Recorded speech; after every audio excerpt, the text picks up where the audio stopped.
സഞ്ചാരം എന്ന വാക്ക് കേൾക്കുമ്പോൾ ഓരോ മലയാളിയുടെയും മനസ്സിലേക്ക് ആദ്യം ഓടിയെത്തുന്ന പേര് സന്തോഷ് ജോർജ് കുളങ്ങരയുടേതാണ്. ലോകത്തിന്റെ അങ്ങോളം ഇങ്ങോളം സഞ്ചരിച്ച് അനുഭവങ്ങളുടെ വലിയൊരു ലോകം പ്രേക്ഷകർക്ക് മുന്നിൽ തുറന്നു വെച്ച ഈ വ്യക്തിയെ ഒരു വിജയകരമായ സഞ്ചാരിയായും അതുപോലെ തന്നെ വിശ്വസ്തനായ ഒരു ബിസിനസ്സുകാരനായും കണക്കാക്കാം. സാഹസികതയും സംരംഭകത്വവും ഒരുപോലെ ഇഴചേർന്ന ഒരു ജീവിതമാണ് അദ്ദേഹം നയിക്കുന്നത്. എങ്കിലും വിജയത്തിന്റെ ഈ കൊടുമുടിയിൽ എത്തുന്നതിന് മുമ്പ് വലിയ സാമ്പത്തിക പ്രതിസന്ധികളുടെയും കൈപ്പേറിയ അനുഭവങ്ങളുടെയും ഒരു കാലഘട്ടം അദ്ദേഹത്തിനുണ്ടായിരുന്നു. ഒറിജിനൽസ് എന്ന യൂട്യൂബ് ചാനലിന് നൽകിയ അഭിമുഖത്തിലാണ് ഈ ഘട്ടത്തിൽ സ്ഥാപനം ജപ്തിക്ക് മുന്നിൽ പകച്ചു നിന്ന ഭീകരമായ ആ കാലത്തെക്കുറിച്ച് അദ്ദേഹം മനസ്സ് തുറന്നത്.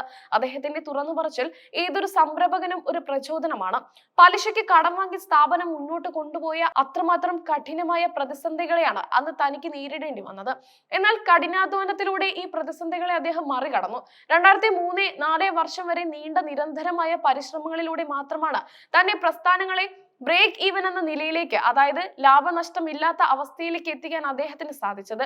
എന്നാൽ അദ്ദേഹം യഥാർത്ഥത്തിൽ ലേബർ ഇന്ത്യയുടെ ചുമതലയിലേക്ക് വരാൻ ആഗ്രഹിച്ചിരുന്നില്ല. തന്റെ മനസ്സ് മുഴുവനും ടെലിവിഷൻ നിർമ്മാണത്തിലും ലോക സഞ്ചാരത്തിലുമായിരുന്നു.